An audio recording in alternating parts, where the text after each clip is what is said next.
Hey, hey, hey. Hey there. Hey, Okay, here we go. Um, okay, so I just introduced my work. Um, and it's funny, at some point or the other, we've all crossed each other. We've known each other for a long time, but we haven't really collaborated until this year. And even though Austin, we haven't collaborated, we've known each other and we've crossed paths many times. So this is an interesting time where we're all going to, like, it's really happening. We're really collaborating. And so I want you to tell your story, how you got into hip hop and what you do as a leader in the hip hop ed community. And we'll start with Zulu Grams, and you could pass the mic after that. okay. Hello, everyone.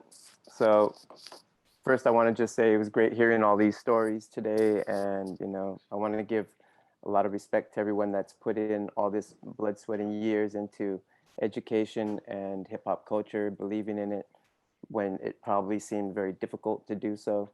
But it's you're kind of like you can see that you have tough skin. It's something you always have tough skin for, and hip hop culture is something that just helps you get tougher and tougher as you go. So big ups to you. I'm gonna keep it really short in terms of my introduction because I've done a lot in different directions. But so to give you an idea, I grew up as a son of a musician traveling around the United States for all of my first years, and my father is a drummer, multi. He plays a lot of instruments, but he's also a songwriter and a recording artist. So that opened up doors for me with music very early. And when I found the funky robot styles as a very young kid, that changed a lot.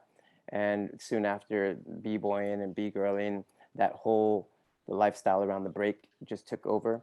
And very early, I was, I guess, very fortunate to be at to really work hard and be at the right places at the right times and really um, do my best to shine, and I was able to do some great things. And I'll just give you some of the highlights. But representing the first winning time zone championships across the United States, then winning the first national titles for breakdancing being included in any dance style in competitive forms through Showstopper International. And early on in 83, I was already recognized for being a leader of my group, and my home being a place where most of the troubled youth that were in my group lived at my home. That place and my father managing us gave us a really clean perspective of being entertainers, and the education system fell in right after. Doing halftime shows, doing Fame, and doing a bunch of big things for television and film, winning the national title at Disneyland. All these things right away threw me into a big source of first person to be teaching in YMCA, YWCA across the United States, with the first pilots of hip hop being implemented as an education, as well as the University of Southern Colorado, Auraria campus downtown DC, Denver Center for the Performing Arts, recognizing it. They recognized us as youth producers and promoters. So I was invited to be part of the inner city youth productions at only 12 years old. And we produced the events like Rocksteady Coming to Town, Grandmaster Flash, Soul Sonic Force, all these big concerts that would come. And so I lived a lifestyle of being able to bounce around from New York to Florida to Denver to Los Angeles as just a 13-year-old, 12-year-old. And that became a very important uh, thing for my life. And so over the years, I've been being involved in music and the dance. I've gone into every different way that you could imagine that these would spawn, like from the dance forms, from competition to education to the first Broadway show with Jam on the Groove, traveling around the world with Les Miserables, Lion King, and all these big shows, Savion Glover, all these things happening, living in New York at that time and pioneering Latino movement in the Zulu nation around the world, all over the Americas, at the same time as something starting to happen, being inducted into Smithsonian Institute American Cultural Arts building in 94, 93, and 94 was very important for the institutionalizing of hip hop culture, being recognized. Juilliard, the Kennedy Center honors, um, the Rock and Roll Hall of Fame shortly soon fell in line right after that, the first induction. So lots of cool things in many different sectors.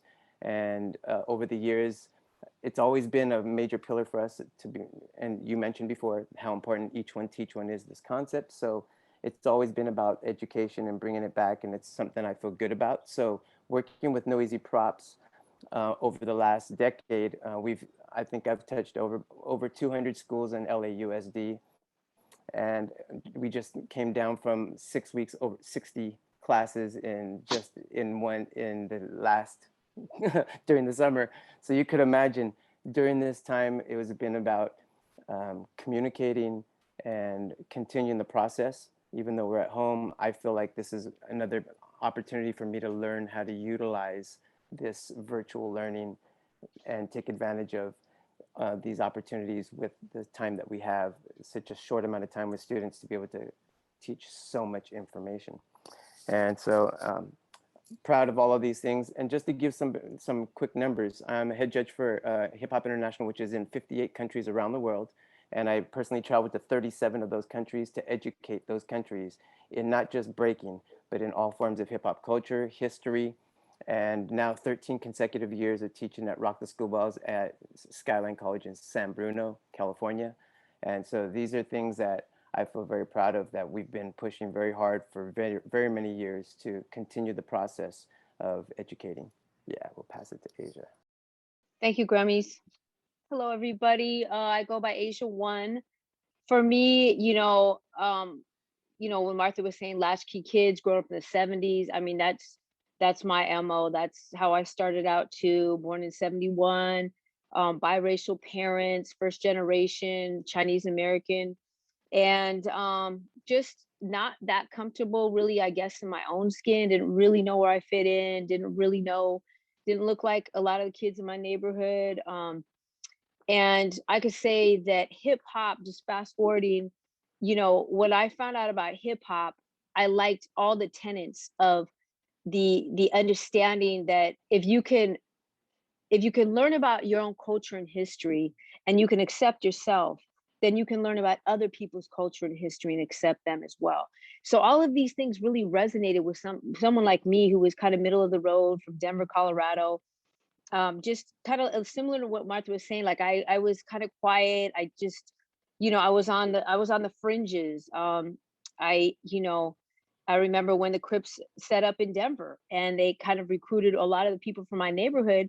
This is before any of the drugs. This was just more of the community revolutionaries in progress movement, more of an organized crew idea. And, they recruited some of my best friends, who were the first taggers I had really seen in the neighborhood, the first writers.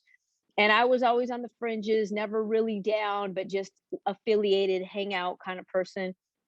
But when I really learned about hip hop culture, probably for me, it was more when I got out of high school. It was probably like 90. And I became more aware of the movement that was happening with like Native Tongue and a lot of the artists of that time period. And it was exciting to me. It was vibrant, it was fresh, and it was intelligent in a people of color fashion. And it was just a whole, the energy of it was crazy. So I opened up a hip hop shop in Denver, and I was traveling back and forth to San Diego to get some of the gear for my shop. They had an underground trade show called the 432F show that a lot of writers would go to. Rocksteady would be there, Native Tongue. It was just kind of like a little mecca, because at that point, graffiti artists were starting their own clothing companies. And so all the messages of graffiti were now being disseminated on streetwear. Super exciting. And we were all we were just collecting, we were just collaborating and collecting new information, new ways to like express ourselves, express this culture. And these underground hip hop shops, I think, were a big vehicle for that at that time as well. They were a place where people could come, kick it, listen to beats, practice on the turntables, practice on the floor. So for having some place like that in Denver, I think, I think it was the first hip hop shop there. And it allowed people that were normally segregated based on areas of town that you were from, that you couldn't really travel to different areas based on just kind of the code of the streets. So that that allowed me to meet a bunch of new people that inspired me, that, you know, fed me more information about hip hop and really kind of ignited my passion for it. Grems is a important figure in my life as well, because he, again, speaking of Jam on the Groove, when they came through Colorado and we went to see their show, for me, I was like, I want to do that. Like I literally had one of those moments, and I said, I want to do that. I want to be that. And I changed my life. I literally packed up my stuff. I drove to California because I realized I couldn't really go much further in Denver. And I set out on this quest to really become this B girl, become, you know, a community leader. And I was just a youth advocate. I was working at a homeless teen shelter, doing overnights, working for a recovery center for teens in the day, distributing condoms, needles, whatever you could think you could take on a skateboard and go through the city. And that was my life. And then, of course, Zulu Nation was a big part of it as well. We started a Zulu Nation chapter over there, and we started something called the B-Boy Summit. And that's crazy because it's about, you know, 27 years ago. And, you know, I guess the only thing that's changed for me is I've just gone even further into it, in the sense of realizing the how important hip hop is on so many levels, for young people. And so as an educator, created a nonprofit, No Easy Props. And really, it started out as a tool where we, as people within hip hop, could actually go and affect our communities and, write grants and get funded and go and teach in schools and what have you. So we were just kind of, you know, started out basic doing that. And now we've been around as a nonprofit for about 11 years, and we've been recipients of lots of different grant awards. And we've collaborated with Martha as well on, the Hip Hop CommUniversity projects that were going on this last summer, and or this summer right now. And yeah, so we have youth programs. We have a program called Hip Hop 101 that we were mentored by, the director of an after school program for the mayor's office, how to create standardized programming in order to teach, be able to be allowed to teach within at least the K through 12 school age population. So you know, we've been, like Graham said, we've been in over 200 schools multiple times. We've taught probably 15,000 young people just in Los Angeles a hip hop cultural based program focusing on the dance and the art and the history of hip hop and the people. So I could say all that to say it's still, you know, this is just so exciting. And I really take my hat off to Martha for being such a foremost visionary and being able to stay on the trajectory and see what's possible and realize that this is what needs to happen, and just staying on it, creating great members, like organizational members within different frameworks to do work and collaborate. And I'm just excited because I see all the great work happening. I don't know what else to say. I just, it's really invigorating. So just a simple B girl still. I just like to break. I do it because I really like to break. I like to write graffiti. And I believe in it enough, in the transformational qualities of hip hop, to be able to feel confident in spreading that throughout the universe, really. I pass this on to Austin. Thank you to Asia and Grams, and Martha. No, I appreciate it. So yeah, my name is Austin Martin. I'm the creator and founder of a program called Rhymes with Reason. And Rhymes with Reason is an e-learning resource that allows students to learn vocabulary, primarily vocabulary aligned with standardized tests and aligned with reading development using hip hop and popular music lyrics. So to give you an example, our platform will spotlight like an SAT word that Drake uses in one of his songs. So like the word crescendo, Drake has a lyric where he says, "My stock's been going up like a crescendo." So it'll spotlight like how he uses that word in that lyric. The student can listen to it, and they go through different kind of retention-based mini games that drill down their understanding of what that word means, and that help them dig into the context and things of that nature. But I actually started, I guess I'll give my background and history, and my introduction to hip hop is similar actually to Grams, oddly enough, my father actually, he is a jazz, he has multiple jobs, like does a lot of different things, but jazz musician, lifelong jazz musician. Um, and his dad is a jazz musician. And it's really ironic because just in being a jazz musician, I feel like you have very, I feel like it can go one of two ways. You can be like super just jazz only and like a total, like I don't want to hear anything. No, no music genre that doesn't have real live instruments. Like I'm not trying to hear that type of thing.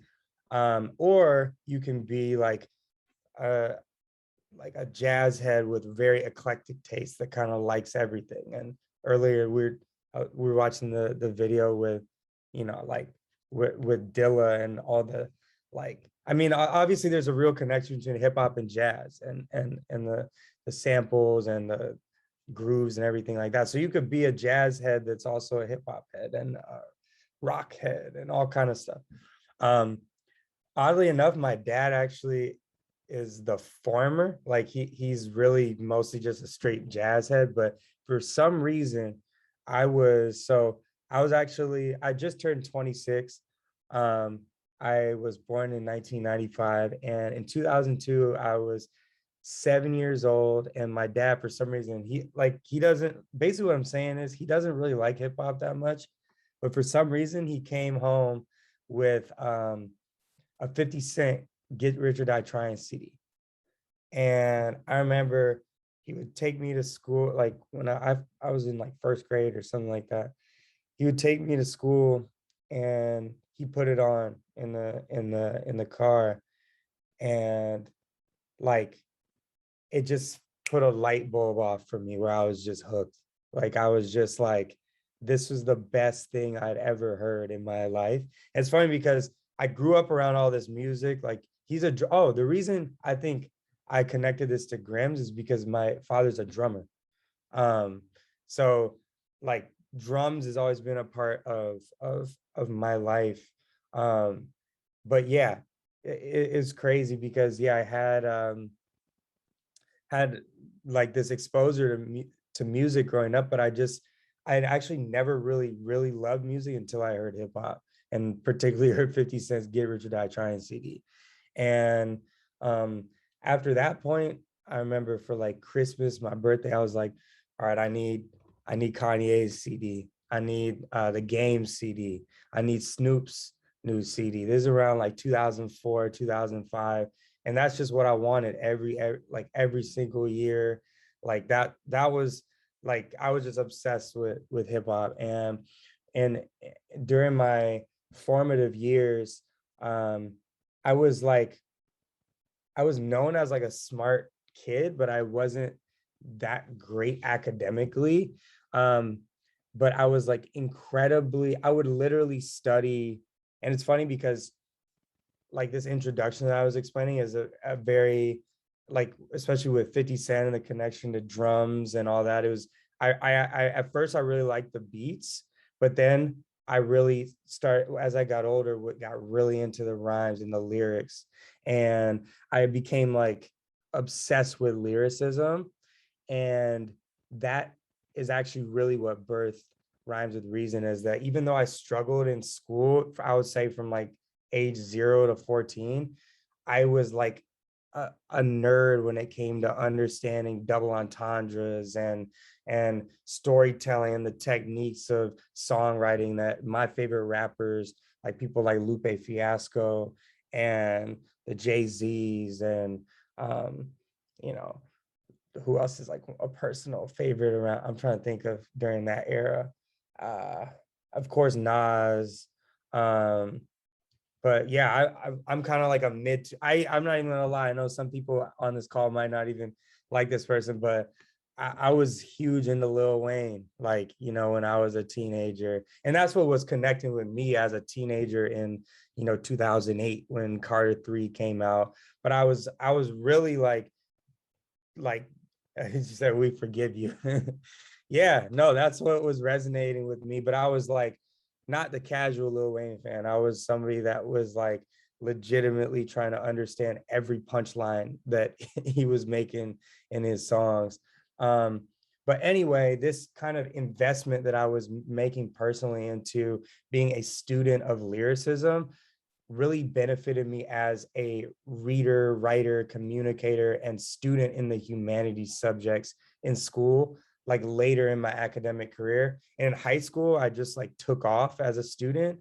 And that spark that I got was really from hip hop and my investment in like being a nerd when it comes to lyricism.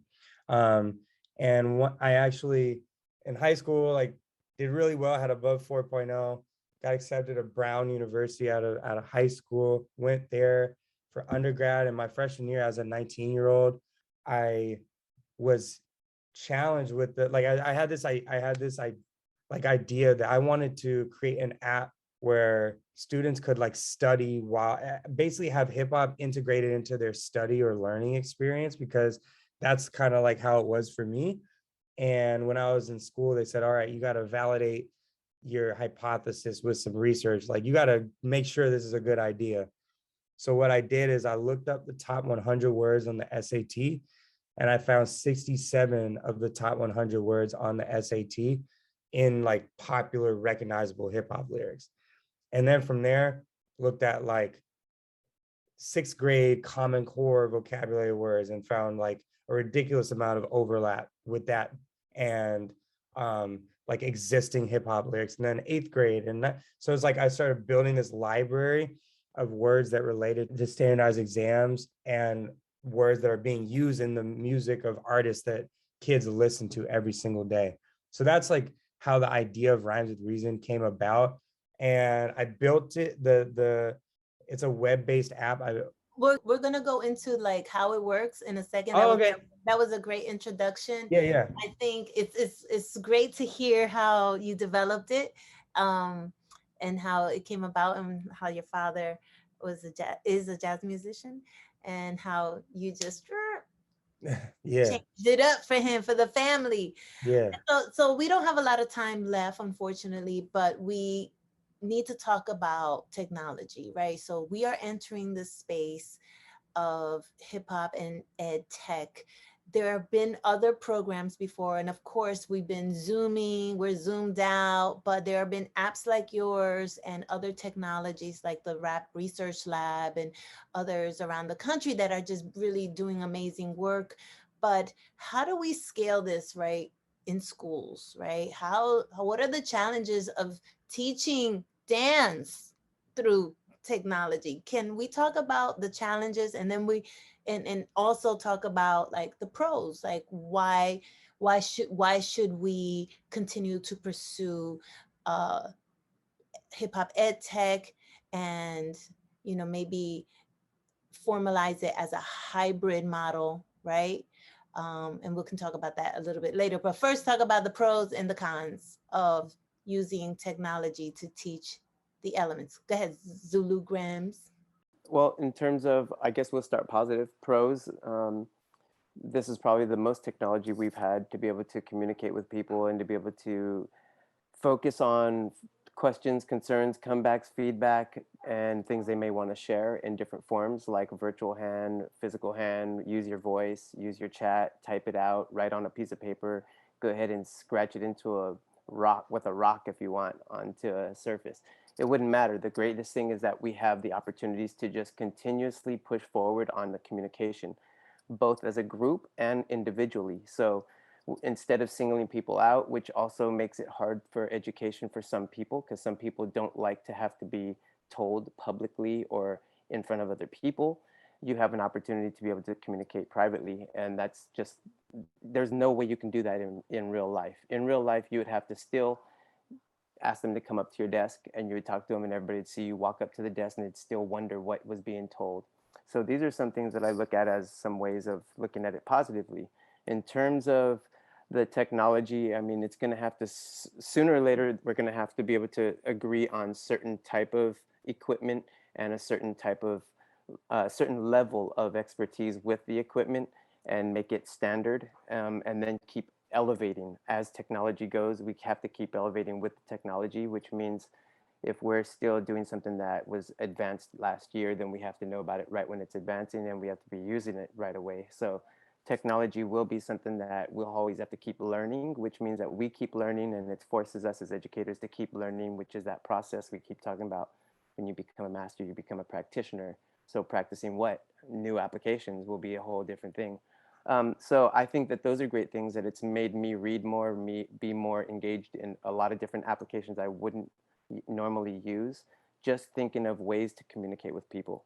And so when, well, there's a will, there's a way in that respect, but also where there's another app or another form of technology, then there's another way. So I'm utilizing all that to my benefits throughout the way I teach. But in addition to that, I think there's a couple other pros. The other pros are that you can turn off your screen for a second, try something and be awkward all by yourself, and then turn it back on and then say, all right, I tried it 3 times and now I don't feel so awkward. You only have a chance to make a first impression once, and you don't want to mess up your first impression with anyone, not even by accident, not even when you don't even care to make an impression with them. So the idea of having a trial and error that's private for yourself is actually very useful for people that are worried about what other people think of them. And remember, the awkward ages of worrying about what people think of you is all through these from going into junior high school into high school. And so I look at all these things as there's a lot of ways, and I've been utilizing it to, one, to have your assistant can be engaged in that process of utilizing all those tools while you continue to communicate or to teach. So that means it's like you can work twice as fast and twice as efficient in those ways. Of course, that you're not, I mean, even when I'm in person, I still like to show from the front side, and I teach the mirror image technique. I teach the profile so they can understand the rhythm, the musicality, and the body, the whole core. And then, of course, from the backside, which is like the way you teach in real life when you're choreographing something. And so utilizing the concept of the computer being the mirror is something that I've embraced, and I can do that. And I feel very comfortable. In the youngest demographic, like pre-K, it's a necessity for them. So depending on what you teach, who you teach, what age ranges you teach, I think that there's a lot of pros with technology. And there's another big thing, that hip hop culture is not about like, oh, I'm part-time in school. Oh, what, 4 hours of school, now go back to being regular? Nah, that's not hip hop. Hip hop is your life.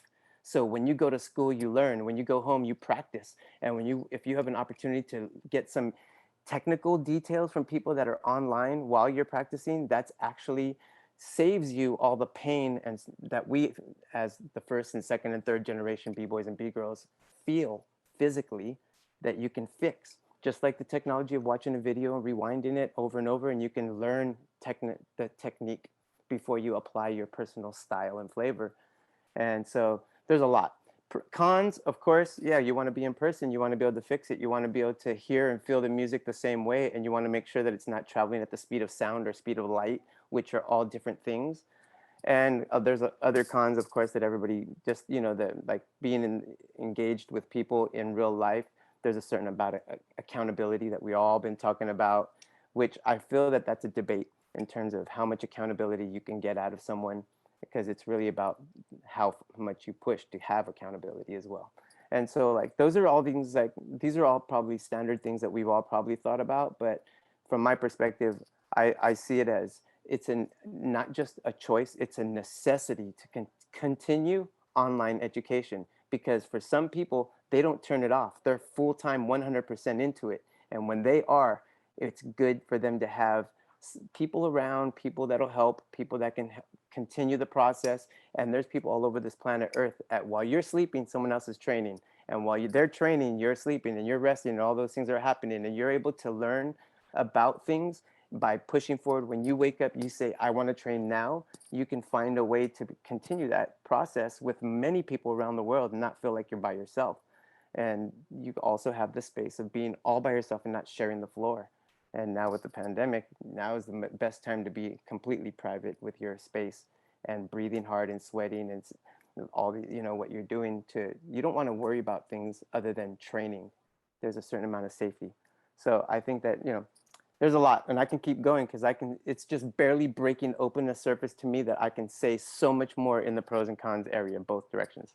Oh no, we're gonna try to do a second round of this before we complete the session. Okay, Asia, jump in.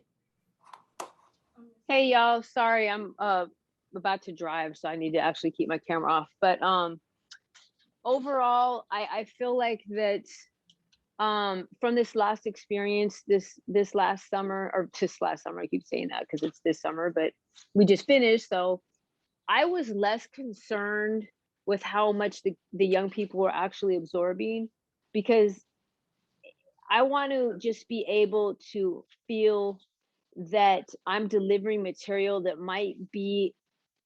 there might be storing somewhere inside. And so if they're participating or not,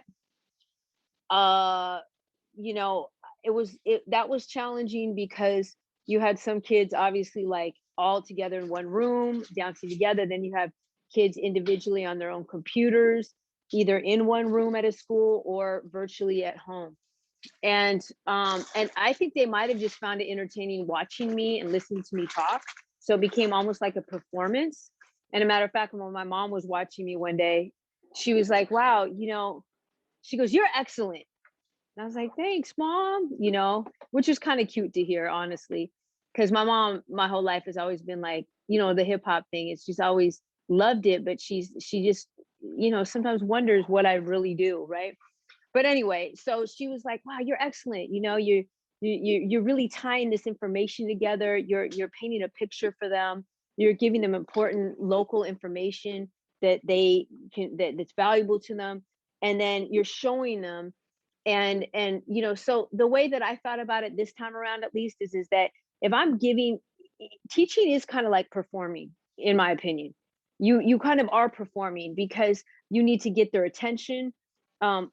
Whether or not they're actually participating with the dance part can be, yeah, that's challenging. Virtually, you don't have a lot of leverage. But again, what helped me is when I didn't think that they were participating, I just performed. Essentially, I was just like, I continued to talk, I continued to display the dance, I continued to tie it to relevant current topics and information, and I felt good about what I was able to do. And I felt like at the end of the day, if they got something out of it, that's positive. And if it's something that they'll later on maybe go check out or do a little digging, that's positive too. So that is my probably biggest takeaway from this whole experience.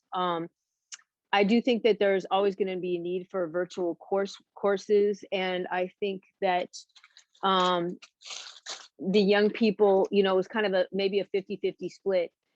Some seem really engaged, and of course that has a lot to do with the school system they're in, the teachers, the vibe that school puts out and the teacher puts out, and those classes were obviously super amped and positive. And then there's other classes that weren't quite like that. So kind of rolling with the punches with it. Thank you, Asia. Yes, I think it has a lot to do, whether students participate or not, has a lot to do with the teacher, right? The teacher encouraging them. And I know that with Compton Unified School District, we have seen wonderful teachers who get down with you all, just trying to do the dances and encouraging them. Hey, let's go, let's go. And then there's teachers that we haven't really seen on camera at all.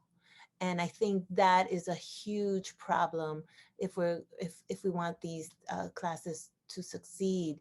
And there are other issues, like we didn't know that some students have language barriers. They only speak Spanish. We had no idea. And this is part of the prep work that needs to happen before we build partnerships with schools. We really need to know the student, because that's the customization that will allow us to personalize their dance experience. They may not be able to be physical. They may just want to do something else, that's less rigorous. And so I think that that's important. Okay, Austin, tell us about your experience.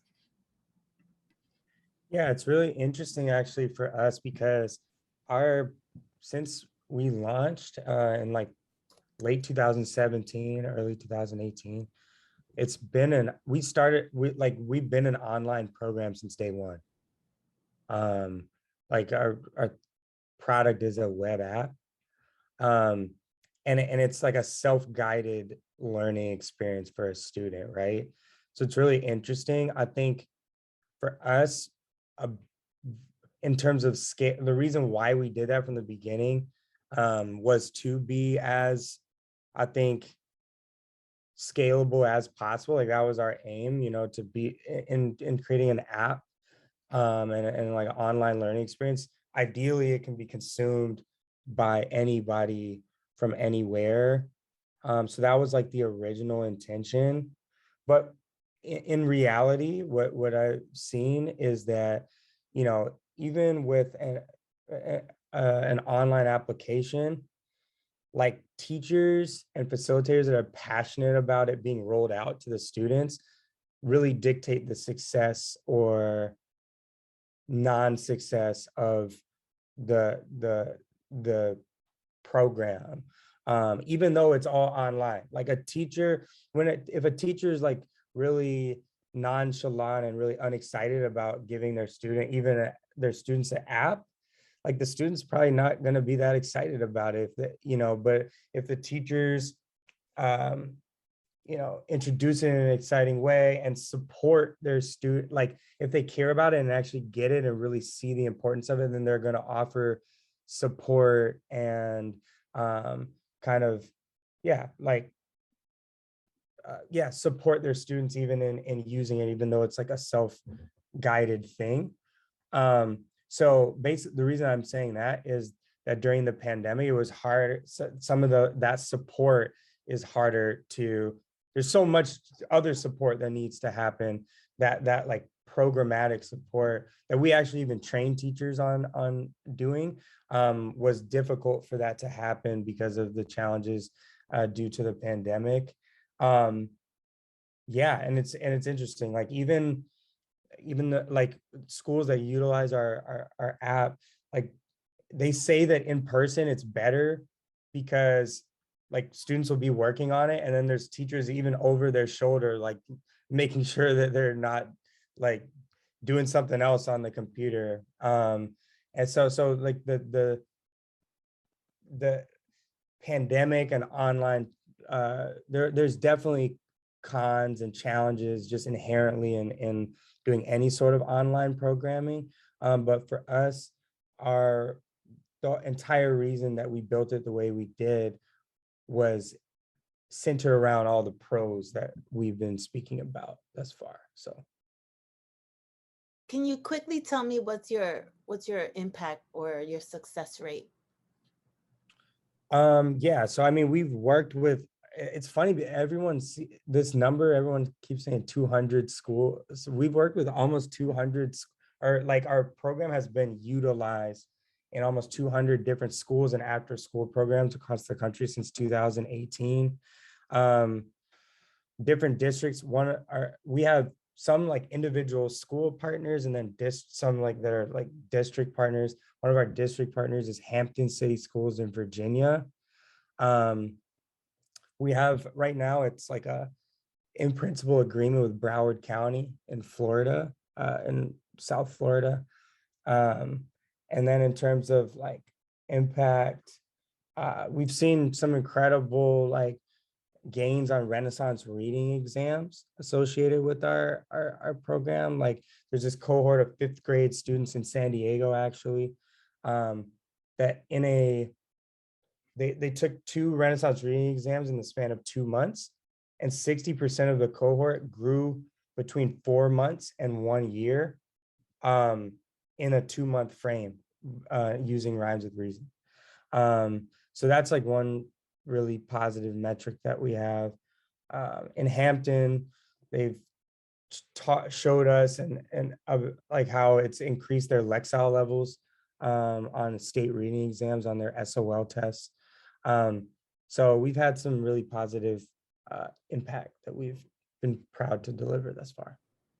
Well, I would love for us to, and we're going to do this with H2E2. It's in addition to our summer institute, we're planning a winter institute. And in between, we're going to have like days where we're just going to do case studies and show our work, our impact. And I think we need one just for technologies, just to show people how it works. Okay, this is the last question. So what recommendations, right? What can we do in the meantime? Because some people are fearing there's going to be a lockdown again, another one. What can we do? What recommendations do we have here? You mean if there's a lockdown? Yeah, or just period with technology. Okay, so this is going to sound real basic, but I'll say this.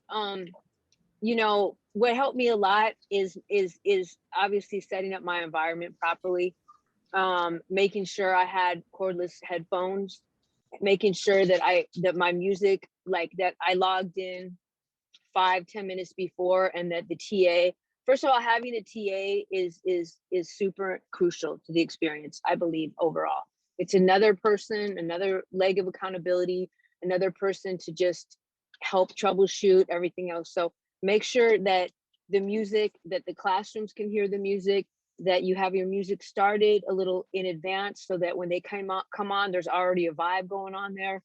um you know, just a positive, welcoming disposition of just realizing, like, no matter where these young people are, you know, they're probably going through it to some degree. So just, even if I look at it like this moment is a time where we can at least infuse some positive love and support in their environment, just through us and our behavior. So we got to be right so we can teach right. And again, making sure you got your tools correctly. The sound is good, they can hear you well, that you got 2 cameras like Grems was talking about, so they really get the full understanding of what you're demonstrating, if it's, especially if it's dance. And and yeah, that's technology. I know that seems very, very basic, but I'll tell you this.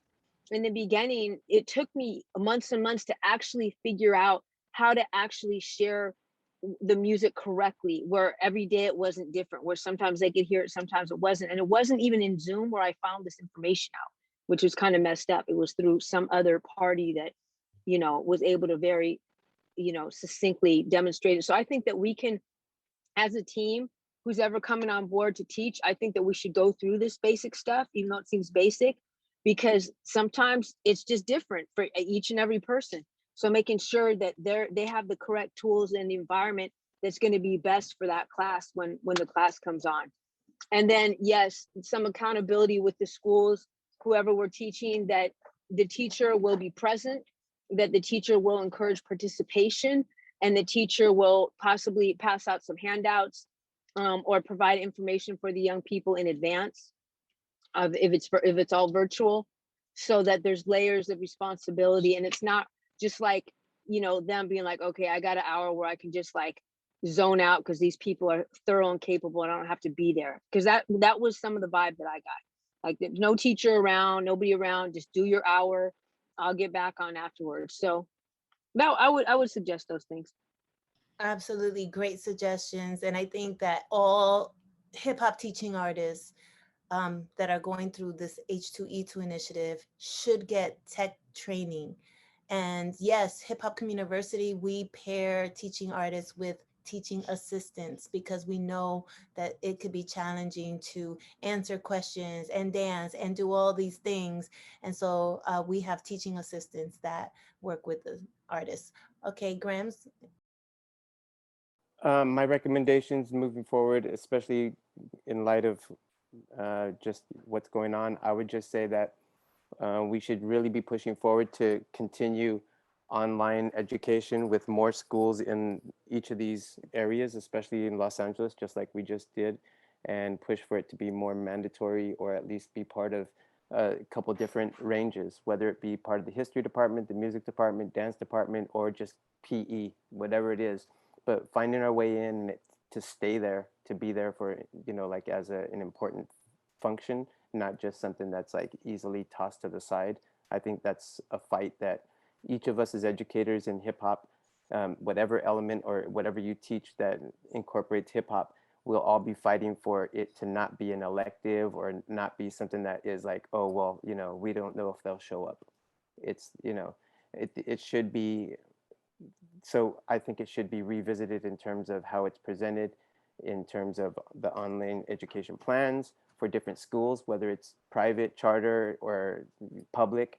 And it should be something that we should be pushing forward for, because we don't know. It's uncertain what's happening out there right now. And I think that we need to continue this regardless. Even if it opens up, this will still be great. Because I think I had one experience recently where I was brought into a university class that was in person, and they brought me onto a big screen because of specific things that they wanted to learn, that they felt they wanted to learn from me.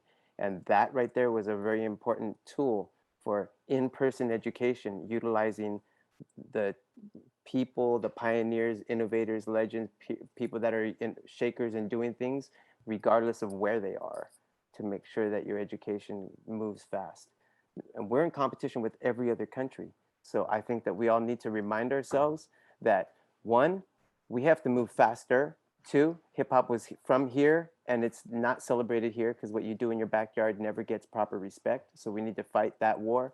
And three, now that it's on a world platform, we have to start saying what contributions is the United States actually making to this world platform of hip hop. And so these are all things that, now that online education could be students from anywhere in the world, now it's about re-education of true hip hop culture also. There's a lot of miseducation out there, and a lot of hybridism, and a lot of things that aren't truly hip hop. They're just other things, and they're thrown into our melting pot of hip hop, but it's not true. And so we need to properly identify what hip hop is. And that's a very important thing in every sector, in every element. Yes, thank you, thank you. Yes, and we didn't even mention that, yes, breaking is now going to be a category in the Olympics. And both you and Asia are part of the whole planning committee with Dance USA and the Olympics. So that's really important that, you know, the educators and the school principals know that the people that we're bringing in have a lot of experience, and they are, you know, changing hip hop worldwide on a global level. Okay, Austin, go ahead. I think I would say just um, keep being forward thinking. I think like the reason that we're prepared for this moment, related, like you were saying, with the lockdowns and the pandemic, and why we're in such good timing with the events of the world, are so prepared to support students during this time, even though there are challenges that we experience, is that we were forward thinking enough to decide to be hip hop educators when that wasn't really a thing. um, and also to do it via technology, which is another layer of like, that was ahead of its time. So just keeping to be as innovate, like continuing to innovate and continuing to, even when it's not the norm, to be trying things and pushing boundaries. That's what got us here, and that's what's going to continue to keep us in the driver's seat, and always, you know, adequately serving students no matter the times. So Thank you, thank you, thank you. Yes, we have been the tastemakers, the influencers, the shape makers, shape shifters, all of that. That's us, hip hop culture. And with Hip Hop CommUniversity, I'm hoping to gather all of my people, all of the resources, all in one place, so that we can have a place to network and show our impact. And so someone raised their hand. Okay, but we are really cutting into Ms. Layla Steinberg's keynote, and we don't want to miss this. So thank you all very much. If you have a question, please put it in the chat, and we could try to answer it there. Also, one thing we didn't mention is the paperwork, right? The paperwork to become a vendor with schools is horrible. And the insurance now that we need, it costs a lot of money for us to do business with schools. That's a whole nother conversation. we'll do another one of these. Thank you very much. Thank you, my esteemed panelists. And I will pass the mic to Rahman.